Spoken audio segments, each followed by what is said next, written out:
Okay, just to start this afternoon, I'm going to run through with you some key activities that are coming up within the diocese, things that you can get involved with. So I'm just going to move over to screen share.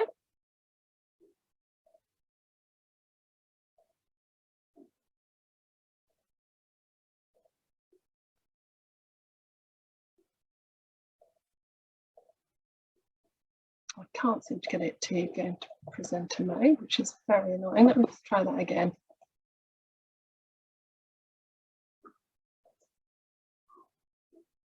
Okay, it all froze on me, but we are back. So first of all, just to run through what's going to happen this afternoon, our main sort of topic this afternoon is courageous advocacy and exploring how that works alongside political neutrality. And Richard Hopkins, one of our school advisors, is going to be leading that session. And it will generate quite a lot of food for thought, which you'll then be able to discuss in breakout rooms afterwards. We've also got a governance update from Mike Simmons, and then we've got a short RE update at the end. So that's the key focus of our session. We just want to draw attention to the carbon neutral school champions. We have asked each school to submit to us the name of their school champion. So if you haven't done that, if you could, that would be really helpful. It can be a senior leader, it can be a governor, or you could have one of each if that works for you as a school. But by providing that information, it does mean that we can ensure that any information regarding the carbon neutral programme can be targeted at exactly the right person. Also want to draw your attention to some collective worship training that we've got running later on in this half term. That's being run by Helen Craig, who's our collective worship lead. It's an online session, which means it's free. It's only for an hour and it's free for all schools to attend. And that's going to reflect on some new guidance that's come out from the Church of England around collective worship and really looking at how that might impact your school. And that's suitable for head teachers or collective worship leads. We also later on in the second half term have our head teacher Sabbath day. This was something we introduced for the first time last year, and it was a really successful day. It's taking place on the 30th of June in Chelmsford Cathedral. Again, it's a free event for our leaders to attend. There'll be addresses during that day by both Bishop Gully and Bishop Roger of Colchester. And we'll be looking at some shared wellbeing case studies in the morning, as well as the addresses from the bishops. Lunch will be provided, and we'd really encourage our head teachers and heads of schools to come along to this as a day for their own wellbeing. And we urge any governors who are here this afternoon to take that message back to school and really encourage your head teachers to take that day for themselves to really refresh and reflect on their roles.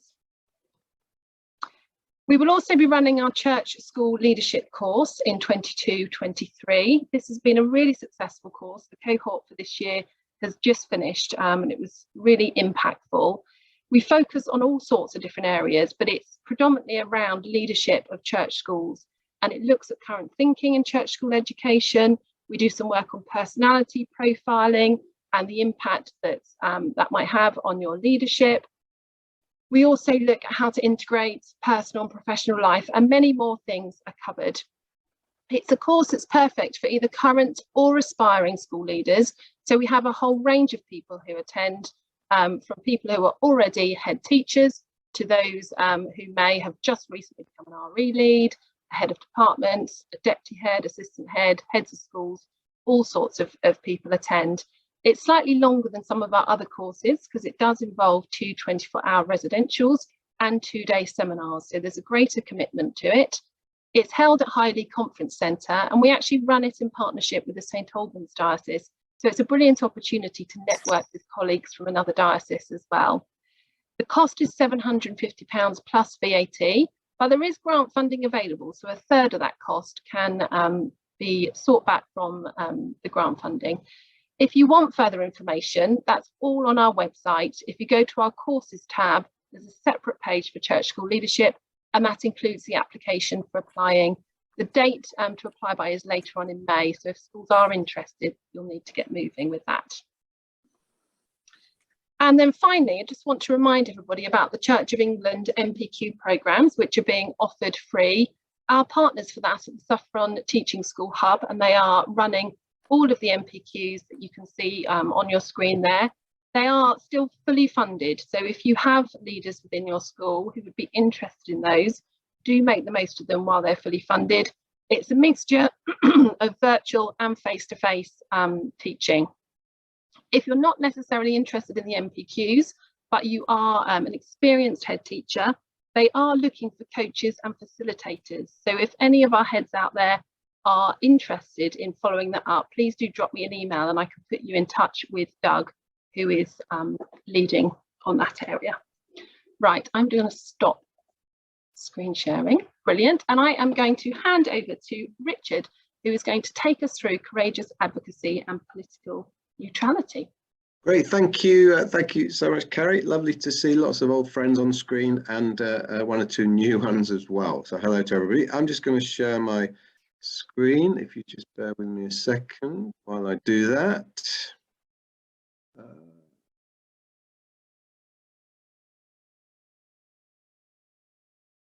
I'm hoping that you can see the first slide in my presentation there. So as Carrie said, I'm just going to introduce some ideas to you about courageous advocacy and political neutrality. I'll give you a reminder of what this concept courageous advocacy is, although a lot of us have been thinking about it a lot since it was kind of first coined when the newer SIAMS framework came out in about 2016. But it's just over the last couple of years, because of a new document that came out, which I'll show you in a moment, that people have been talking much more about it. And I know that SIAMS are very, very focused on looking for examples of courageous advocacy when they go into schools. So just as a reminder to you, I hope you can see the next slide on your screen now. This concept of courageous advocacy is taken from strand 3 of the SIAMS framework. You can read for yourselves the bits that I cut and pasted out of that, which tells you what it is. But really, it's about getting the school community, and obviously most importantly children, involved in action that is about making a change, but a change that is based on justice. So if you look at the very last sentence in the bottom box, it says this goes beyond a sense of compassion to a concern for justice. Now, compassion is an incredibly important thing, and it's right at the heart of the Christian faith. So I'm not sitting here saying compassion is not a good thing. Compassion is a great thing, and it's really, really good in our schools to encourage children to be compassionate. And we've got children in need. Nobody enjoys putting on a Pudsey Bear onesie more than I do. All sorts of opportunities where we can tap into children's compassion, the compassion of their families, to raise money. But courageous advocacy wants to go beyond that. It wants to go into the realm of justice. Now, justice is a very, very biblical word. The word justice is all over the Bible, in the New Testament and the Old Testament. But almost because of that, it is also a very, very political word, because as soon as you're getting into the realms of justice or people's perception of it, then you're getting into perceptions of injustice and political change that needs to happen. And that can be a tricky area where we as leaders of schools have got to be very, very careful. The government has issued, well, not issued new guidance, but issued a document recently just to remind everybody or remind school leaders about potential pitfalls here. That's what we're going to look at a little bit today. This is the document I referred to a moment ago. This is the Church of England document, Courageous Advocacy. Came out in May 2021, so obviously we were all very focused on COVID at the time, so it's very, very forgivable if this isn't something that you haven't read from cover to cover and memorized yet. We wouldn't expect that, but it is a very, very important document, because the idea of courageous advocacy was planted in the SIAMS framework, and now we've got a lot more detail about what it should look like and how to go about it in school. I particularly like the quote I put in the lower box on the right hand side there from the Archbishop of Recife, where he says, I feed the poor and they call me a saint. I ask why people are poor and they call me a communist. And that sums up the nature of the problem. While we're raising money and giving it to the poor, we are being saintly and we're kind of upsetting nobody. But as soon as we want to start trying to educate children about justice and injustice, and why is it that they need to raise money, why is it that they need to do things to address injustices, then we potentially get into the area of politics, and that means that we have to be really, really careful about keeping the rules for political neutrality while making sure that we give the children a really meaningful experience of learning about and addressing injustice. You may remember this is what kicked the whole thing off, and actually this is why I'm talking to you about this today, because when this was in the press back in February, we did get one or two head teachers in the diocese who came to us just looking for a little bit of guidance, because I think they were looking at the courageous advocacy work that they started to do, and were then starting to get a little bit worried that it might just go over the line into politics, and they wanted to make sure they got it absolutely right. So you remember the stories, this school in Nottingham, I'm pleased to say it's not a church school, where they decided that it was a great idea because of Partygate to get their children to write letters to Boris Johnson to tell him that he should resign because of his hypocrisy. The government, as you can imagine, were not best pleased with that. The relatively new Secretary of State for Education, Nadine Zahawi, came out with some comments there, one of which you can see at the bottom of that box. But more importantly, if you note the date on that is the 9th of February, you'll note the date on that is the 17th of February. So 8 days, that's pretty good going. In 8 days, they came out with this document, Political Impartiality in Schools. And this is what is the document that got one or two of our head teachers asking questions. And if you haven't looked at it yet, I do recommend that you have a look through it. I'm just going to show you one or two bullet points from it today. The really key starting point, though, is what I put at the top, which there are no new statutory requirements. So there's no new rules on this. These are all the old rules that have been in place for a long time. But because of that story about the children in that school being encouraged to write those letters, the department decided that they needed to send this document out to remind everybody what the rules are. And what I wanted to do today is just help you to understand that you can have really, really effective, courageous advocacy work in your school that really addresses issues of injustice, and you can stay on the right side of this as well. But you've got to be thoughtful, and you've got to be wise, and you've got to be careful. And it's something that governing bodies should be thinking about just as deeply as school leaders and head teachers as well. So, in a nutshell, here is the law that we've got to keep. So in schools, we cannot express any or promote any kind of partisan political view. So we can't say one political party is right and another political party is wrong. If we are teaching children about opposing political views, and obviously it's a really good thing to do that, and a really strong curriculum should do that, then we must make sure that there is balance and that opposing views are presented when we do that. But of course, when you just start at that point and say, okay, well, whatever we're talking about, we're going to put forward 2 points of view. Well, wait a minute, because surely there are some things out there where it's just obvious that one point of view is acceptable and another point of view is in the realms of what's not acceptable. I mean, this is an example that I just pulled out of the press not long after the Ukrainian war started. So these pictures will be about 6 or 7 weeks old now. But on the left is a photograph of a small group of Russian children who look like they are of primary school age to me, and they're holding a sign. If you don't read Russian, it says "Нет войне" on it, which means no to war.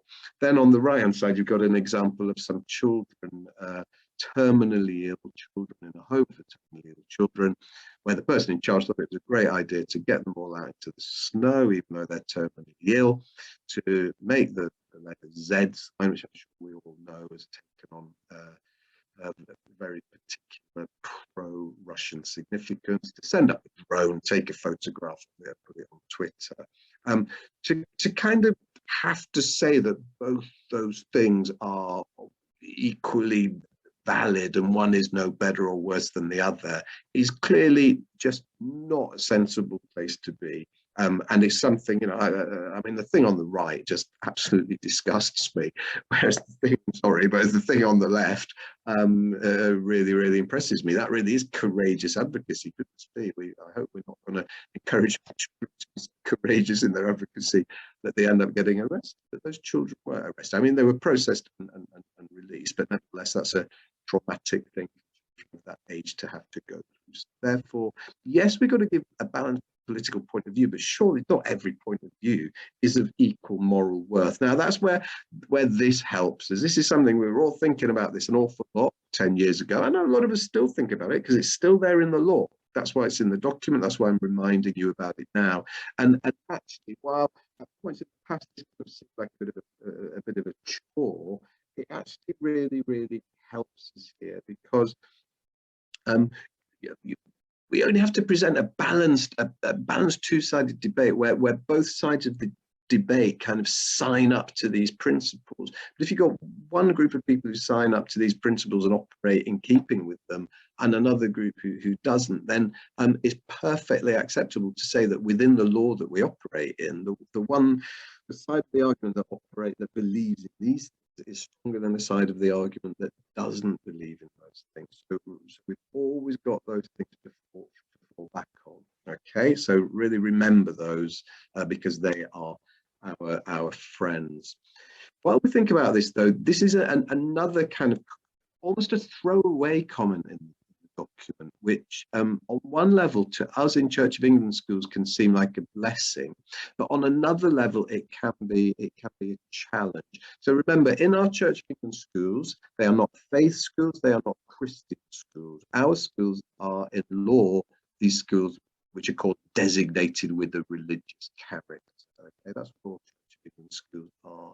And you can see from this thing that I clipped out of the document that the document reminds us that we are free to teach according to the tenets of our faith, and that this is the government speak in the department says we do not consider principles or views in line with these tenets to be covered by these requirements. Now that can potentially tempt governing body or a school head teacher in a Church of England school into unwise territory, because you might turn around and say, well, look, I'm going into a very controversial area here for our courageous advocacy. I'm sure you can guess what those areas might be. I won't list them myself, but having gone into a controversial area, you could then say, or a school head teacher could then say, that's all right, because we're a Church of England school. Now, I'm not going to sit here and tell you what you should or shouldn't do in your school for courageous advocacy, because I don't have the right to do that. All I'm going to do is suggest some questions that you might ask yourself,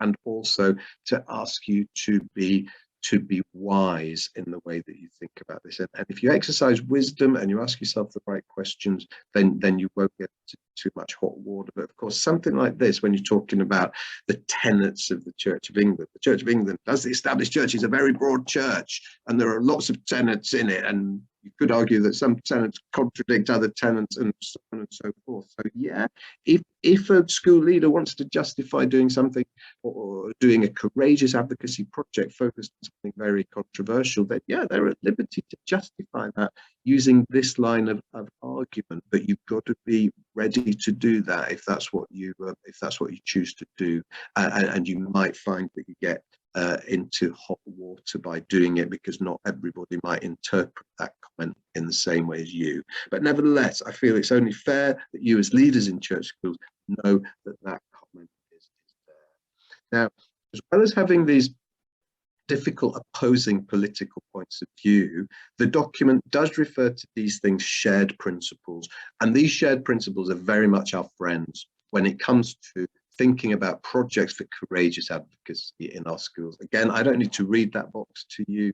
You can read it yourself, but there are just some things which are considered shared principles that underpin our civilized society. It gives some examples: freedom of speech, protection from violence and crime, discrimination, prejudice. It singles out racism. I mean, if you're doing courageous advocacy work that is based on racism, then obviously it would be outrageous to suggest that you had to put the other point of view and to say, sure, there are some people out there are racist and that's absolutely fine. No, it's not absolutely fine. And you do not have to say that. And that is because being anti-racist is a shared principle. So again, if you're going into areas which can be perceived as controversial, perceived as political, just hang on to this idea of shared principle. If you're operating within something that is a shared principle of civilized society, then you're okay, and you're not going to come up. Okay, so where does that leave us with courageous advocacy? Well, I just want to suggest that this is not something you have to do, it's just advice. I want to suggest that you might, when you're thinking about the courageous advocacy projects that you might have already started in your school or are going to start, you might want to ask yourself these questions. What you're doing, is it based on your own clearly stated Christian vision in school? And is it consistent with the National Vision for Education? Do you remember that? The Church of England National Vision for Education, again, it was published about 2016. You might recall the phrase wisdom, hope, community, dignity. That's what it's all about. And those four things, wisdom, hope, community, dignity, actually form strands 2, 3, 4, and 5 of the science framework. So if you're doing something, is it consistent with that? Because if it's consistent with that document, then you're unlikely to go too far wrong. Is it biblical? Okay, so is what you're doing really consistent with the principles and teachings of the Bible? And I think we need to particularly focus on self-righteousness as a biblical concept here, because again, when we're doing this courageous advocacy work and encouraging children to speak out for justice, it can come across as self-righteous, and we need to get that balance right, because we read in the gospel that one of the thing that pretty much annoyed Jesus more than anything was religiously based self-righteousness, and we want to be careful not to get our children involved in that. Is it wise? This requires an awful lot of wisdom. We'll think about what that means in more detail in a couple of minutes' time. Is it hopeful? Does it promote something good, or does it resist something bad? Now look, I'm not saying that your courageous advocacy can't be about resisting something bad. Sometimes it's right to resist something bad, but sometimes, depending on your school context, the context that the children are living in, the age range of the children that you've got, sometimes it's easier to go for the promotion of something positive than the resistance against something negative. It's just an idea I'm putting out there. I'm certainly not saying that you're not allowed to do courageous advocacy that resists something bad. Of course you are, but you might just want to reflect upon whether there's another way of doing a similar thing that promotes something good. Who benefits as a consequence of your courageous advocacy? Is there actually somebody out there, the weak, the poor, the dispossessed, the marginalized? Are they going to benefit from what you do? Or is it just going to make people who are already strong and comfortable feel even stronger and comfortable about the righteousness of their position? Again, you're much more likely to be on a safe wicket if you can point at poor and weak groups of people who are going to benefit because of your courageous advocacy. You're never going to go wrong with that. Nobody's ever going to criticize you for doing that. Okay? Does it treat everybody with dignity? And again, we come back to ideas such as the protected characteristics from the 2010 Equalities Act. We know what those are. Is everybody treated with dignity in your courageous advocacy program? Is it politically ideological, or is it based on a shared principle? And obviously a much stronger wicket if it's based on a shared principle. Speak truth to power, we're often told that we should do, but speaking truth to power, as I said a minute ago, runs the risk of going into self-righteousness. So can we speak truth to power as part of our courageous advocacy? After all, you could argue that that school in Nottingham that was sending letters to the Prime Minister telling him to resign, they were speaking truth to power. Well, yeah, maybe they were, but here's some questions I'm just encouraging you to ask yourselves, both as a governing body and as school leaders. If your courageous advocacy project involves speaking out, speaking truth to power, so does it recognise democratic legitimacy? Does it operate within the law, or does it operate outside of law? Can it be framed in terms of Christian theology, or is it just a secular thing? Is it based on shared principles? Is it about some legislation in Parliament? However good something might seem to you, or bad something might seem to you, if there's legislation going through Parliament and the political parties are not in agreement on this legislation, and it's not going to go through unanimously, which almost nothing does in Parliament, then really that's something that you've got to be very careful about with your shared advocacy, because, with your courageous advocacy, because if it's something that there is disagreement about whether it really is a matter of justice or injustice or not, then that is something where you do have to show both sides of the argument. And if you're showing both sides of the argument, it's hard to do courageous advocacy when you've got to keep telling everybody that there's another side to the argument. So basically, I think your courageous advocacy projects should avoid things that are in Parliament or have recently gone through Parliament for that reason. But that's just my advice. You may choose not to do that, and you may be able to justify what you're doing in terms of the law, in which case that's fine. These are just suggestions. Are you focusing on what you as a school community are going to do, or are you just focusing on telling somebody else what they should do? I think a stronger place to be is when you're doing something rather than just telling somebody else what they should do. And is it primarily driven by political ideology, or is it primarily driven by your school's Christian vision, your school's foundation, our church and national vision? These are questions I recommend that you ask yourself. Wisdom, I said we'd come back to wisdom. Here are some suggestions of what wisdom might look like. Again, they're not rules, you don't have to do this. These are just suggestions from me. Is it wise to dive into an obvious controversy in school, where you're going to have children from different backgrounds, different families, where there might be different points of view on that controversial thing?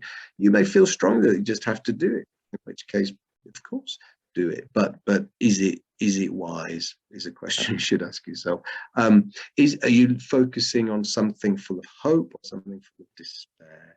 Is it hopeful that you're going to change things for the better, or despairing that it's so difficult to stop the world getting worse? Obviously with children, especially younger children, a wise person might say to themselves, I'm going to go for hope rather than despair. Shared principles, British values, again, a wise place to be, because you're not going to get tripped up there. Something that always respects the law and the democratic process. Anything that questions the law or the democratic process in England is probably not a wise path to go down.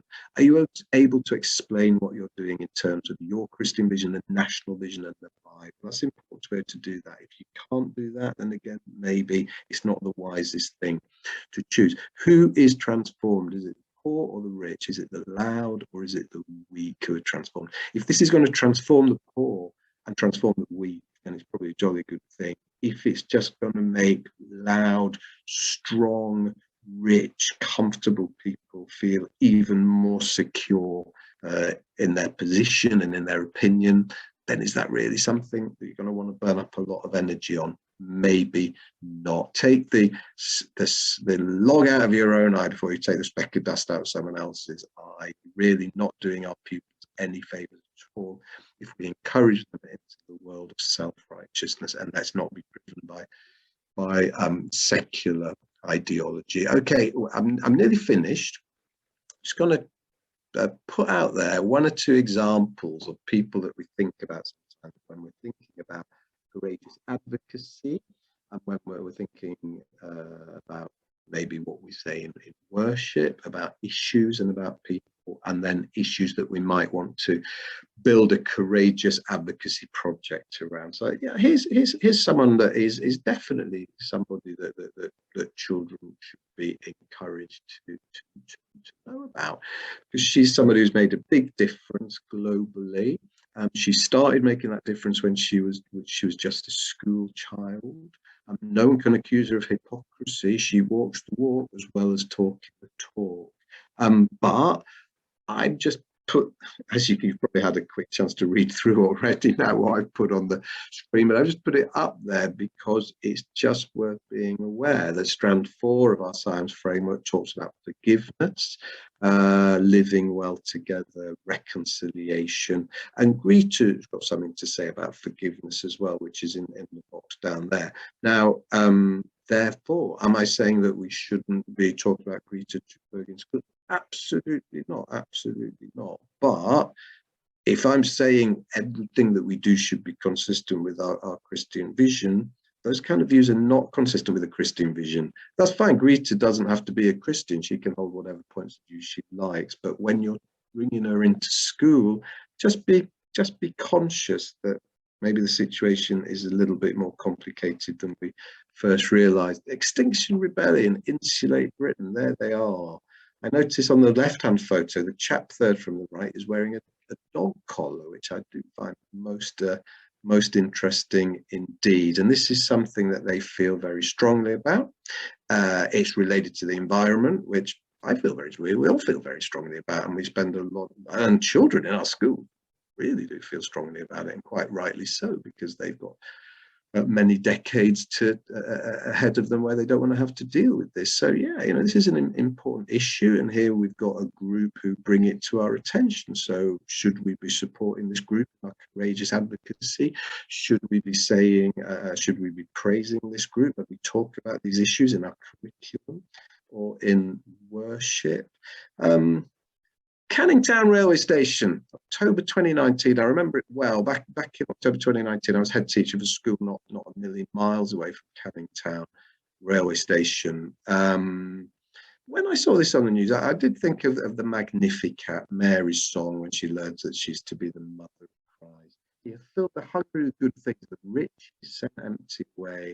I looked at that and I thought, well, who's being filled with good things here, and who's being sent empty away? Well, people standing on the platform look to me like they're being sent empty away, and they look like they're quite different from the people on top of the train, both in terms of their ethnic background and their economic background as well. So just an idea I put out there, is what this organization is doing consistent with the kind of thing that we should be supporting and praising in our school. Again, if you wanted to play it safe, you might want to do this instead. Carrie's already mentioned it, the school champions for the for the carbon neutral 2030 project. You see, the point I'm making is I'm not telling you that you can't talk about Extinction Rebellion or Greta Thunberg. All I'm saying is that sometimes there is a wiser path to tread, especially with younger children, where you can put maximum effort into actually having some impact and less effort in having to firefight controversy when it comes back to bite you. So that's something you might want to consider doing. Okay, well, here's the thing that kicked off the whole process in the first place. The children from the school in Nottingham writing the letters. Well, think about those letters that they wrote and ask yourself these questions. Is their action biblical? Is it self-righteous? Is it support of the democratic process?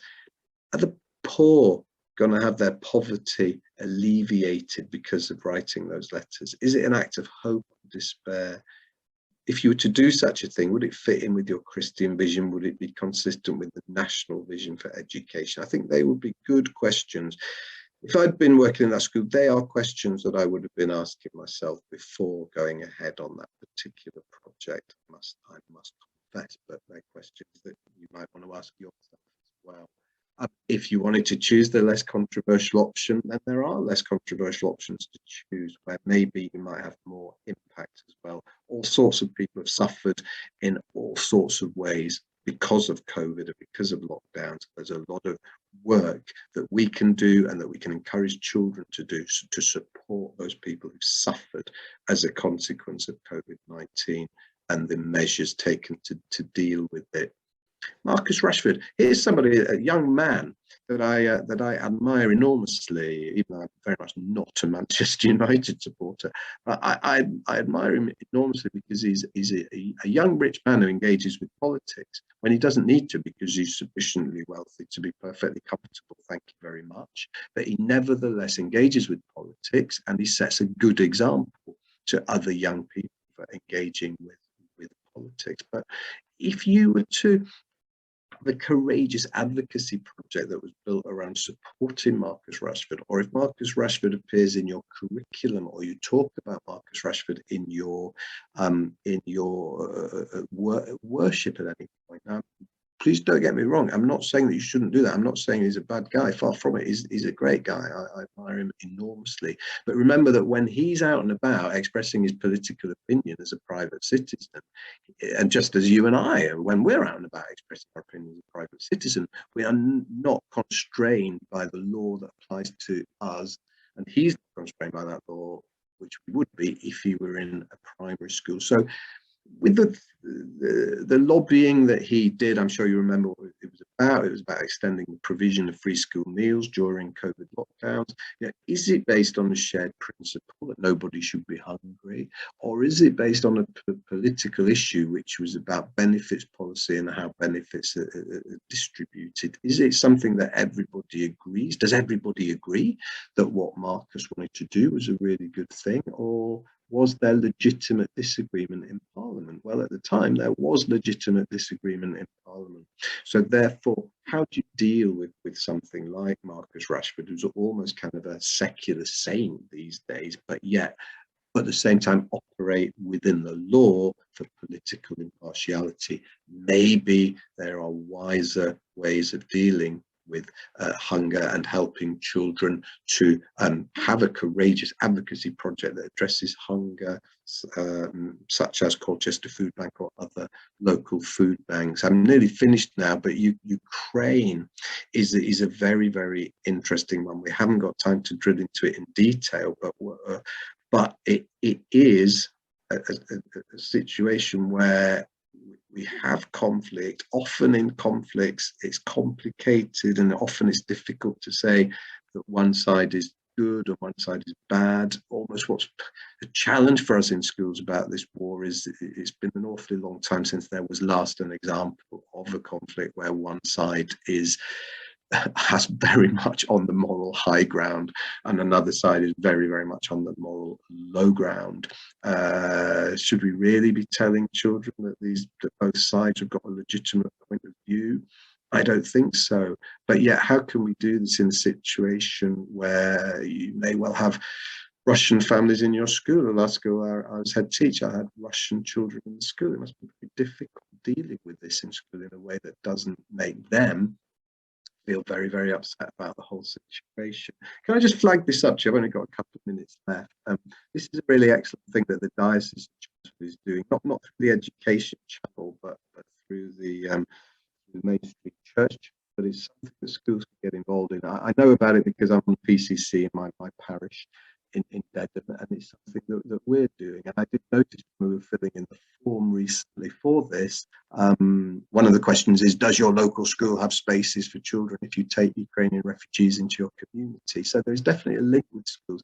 If you want to do some courageous advocacy work based on welcoming Ukrainian refugees, then I would very much recommend getting in touch with your local incumbent or a church warden or someone from the PCC if you don't have an incumbent, or you can even talk to your diocesan advisor about it. It's being run by someone called Andy Griffiths, who's someone that we know very well in the diocese, and we can put you in touch with him. Also, the Archdeacon team are working on this as well. So it's very easy to get involved in this if you wanted to do some courageous advocacy work about Ukraine.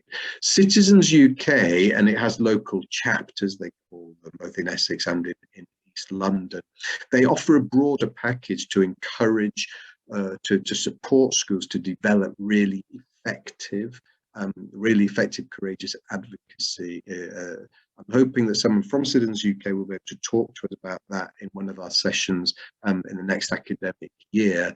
But you might want to work with Citizens UK if you're looking for ideas, if you're not sure what to do about courageous advocacy, but you want to do something really good, then you could do a lot worse than working with Citizens UK. It is something that you have to pay for. But I think they're a great organisation. They're worth paying for, and you might be able to get some kind of local funding for it as well. So you've got Citizens Essex, or for those of you in the East London boroughs, you've got a thing called Telco, which is your local bit of Citizens UK. Okay, I'm going to finish on this one. This is a particularly challenging one because, of course, here we've got a situation where we are Church of England schools. The two most important people in the Church of England are the Archbishop of Canterbury and the Archbishop of York, and they both come out as very, very critical of this Rwandan migrant policy. And then we have our own new Bishop Dooley in Chelmsford as well, and she's come out being very critical of it as well. So does that mean that because we're Church of England schools and our Church of England leaders have been very, very unambiguous about the fact that they did not approve of this policy from our democratically elected government, does that mean that we too in our schools can express disapproval to children about it?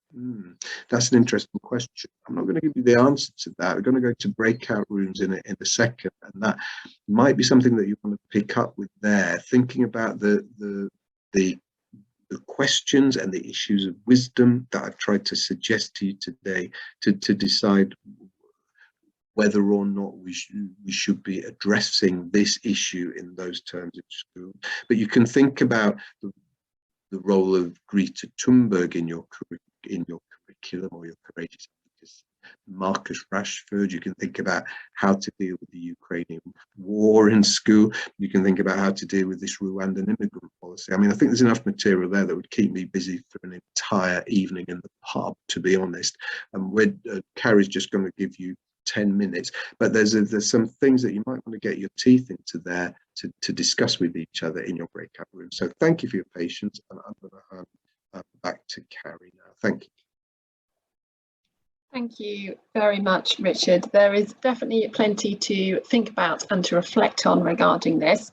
So I am now going to move you into breakout rooms, and we'll have, I think, about 8 minutes in those groups. So if you bear with me, hopefully you'll have a message appear on your screen shortly.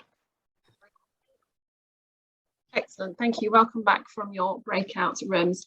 I am going to hand straight over to Mike, our governance consultant, for his update. Thank you very much. Good afternoon, everybody. Good to see you this afternoon. A number of you I recognise as governors from various things we've done over the last year or two. I've been reflecting a little bit at the moment on Jesus joining the two people on the road to Emmaus in all sorts of ways. A journey and a journey with significance, a journey where ideas changed, if you like. And this morning, dropped into my inbox was this quote from Simon Sinek, a business consultancy type guru. I love some of his stuff and his statements which come through every day. And this one was, it's better to go slow in the right direction than to go speeding off in the wrong direction. And if I link that to my thoughts around Jesus joining the two people on the road to Emmaus, it's about, first of all, actually going in the direction where Jesus can join you in the journey, where we can gain from his wisdom and his understanding. But it also applies directly to the place where governing boards are now and into the future, in terms of, here's the elephant in the room in this briefing, the white paper and academisation.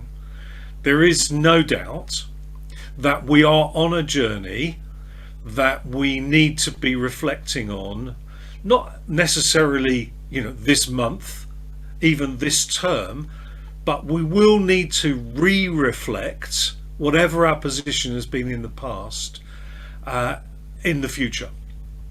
And it's important that in these words, the words of Simon Sinek, that we don't go off in the wrong direction simply because that's been our perspective, when we are in a framework and in a direction where we're going to have to consider our options afresh.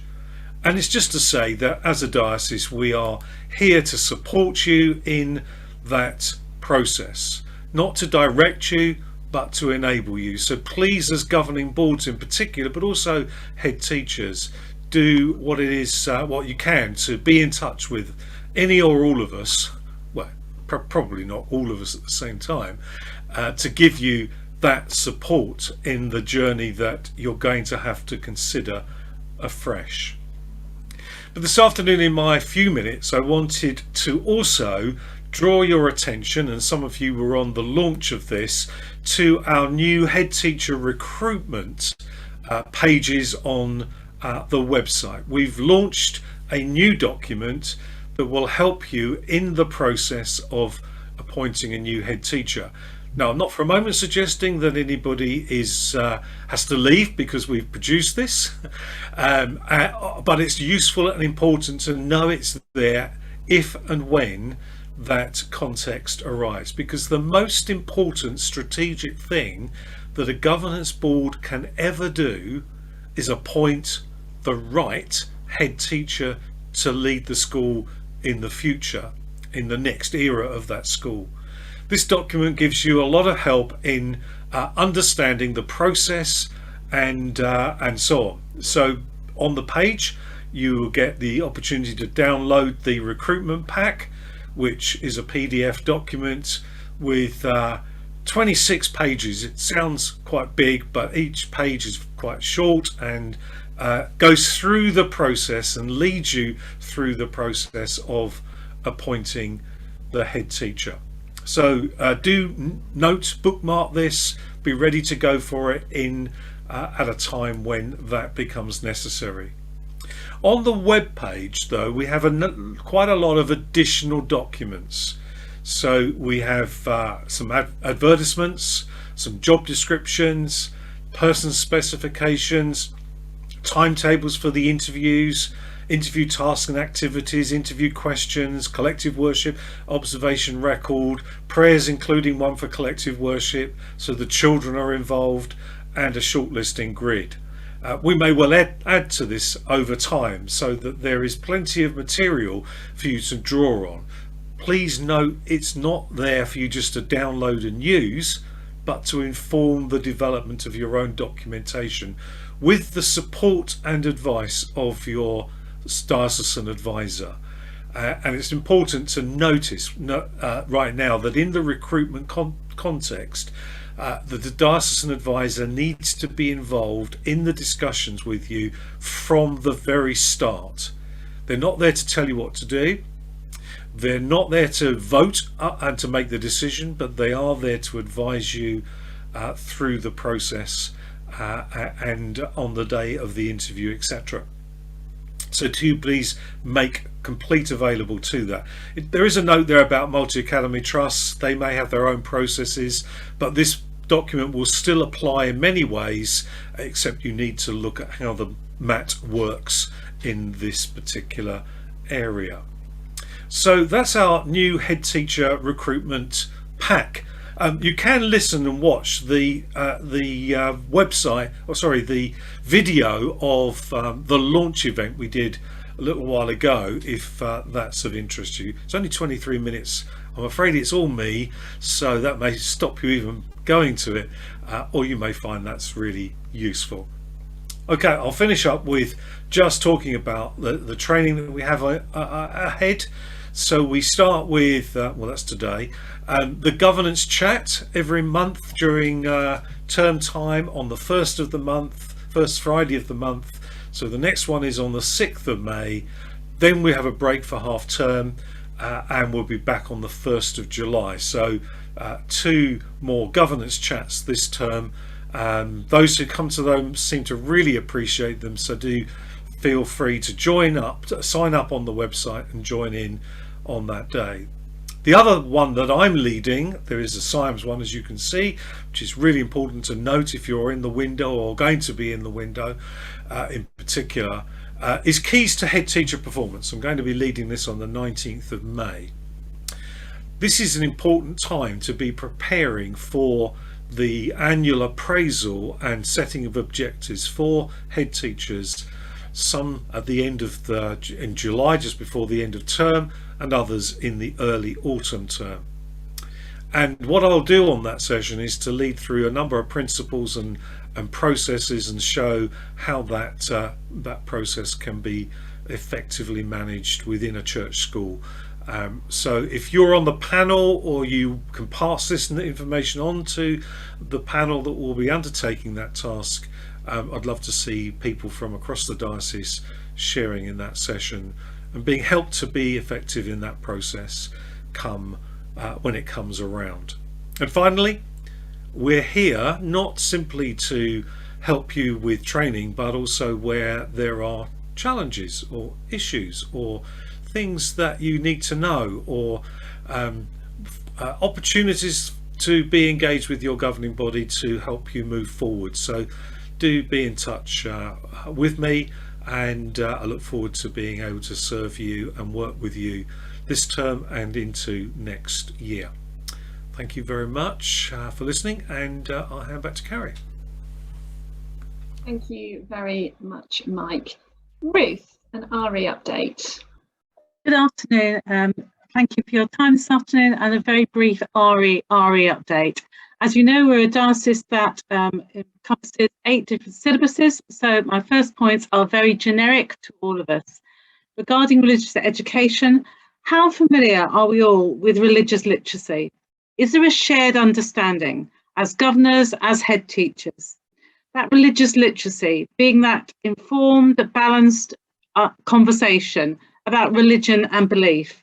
Does it involve beliefs and thinking and living, the authenticity of living? So a question around the religious literacy to keep at the forefront of our minds. And also progression. How clear in your school is the journey of getting better at RE? Those are 2 focuses for all of us to pay attention, regardless of which syllabuses we are following. For the diocese to enable us to support further the good practice of RE that's going on, I would urge you to encourage your RE leads to join the termly updates. These take place free of charge for an hour, and the next ones are the 17th or 19th of May. I'd also urge you to participate in a monitoring exercise. We'd like to just gather information as to what the picture of religious education looks like across our diocese, with some key questions around the syllabus you use, your strengths, the challenges or areas of development. For those of you who are implementing the new Essex Agreed Syllabus 2022, my first point is next year is a year of implementation. It does not become statutory until autumn 2023. You need to be aware of steps of implementing syllabuses and curriculum design. The quote that Mike said at the beginning of his session, I really feel applies to developing religious education as well. There's an opportunity later this term for those who would like to delve further into SIAMS Strand 7 religious education to participate in training on the 9th of June. I'm also making myself available for conversations with individual schools. This can be governors, head teachers, RE leads. If you would like the opportunity to just talk about religious education in your school. And these opportunities are on Friday, the 6th of May in the morning, Friday, the 27th of May in the morning, and June the 14th during the day, all day. If you'd like to make an appointment, please just contact me by email and I will Zoom a half-hour slot to you. I'd also just heads up to further training, that opportunities that are coming in the autumn, where there will be an opportunity to engage with looking at non-religious worldviews beyond humanism. I thank you for your engagement with religious education. Do please share the quality work and things that are going on. We are very proud of what is being achieved, and we look forward to continuing to work with you in the future. wish you all a really good summer term. Thank you. Thank you very much, Ruth. That almost brings us to the end of our briefing this afternoon. I'm just going to screen share with you very quickly, because we'd like to finish today with a short moment of reflection and a closing prayer.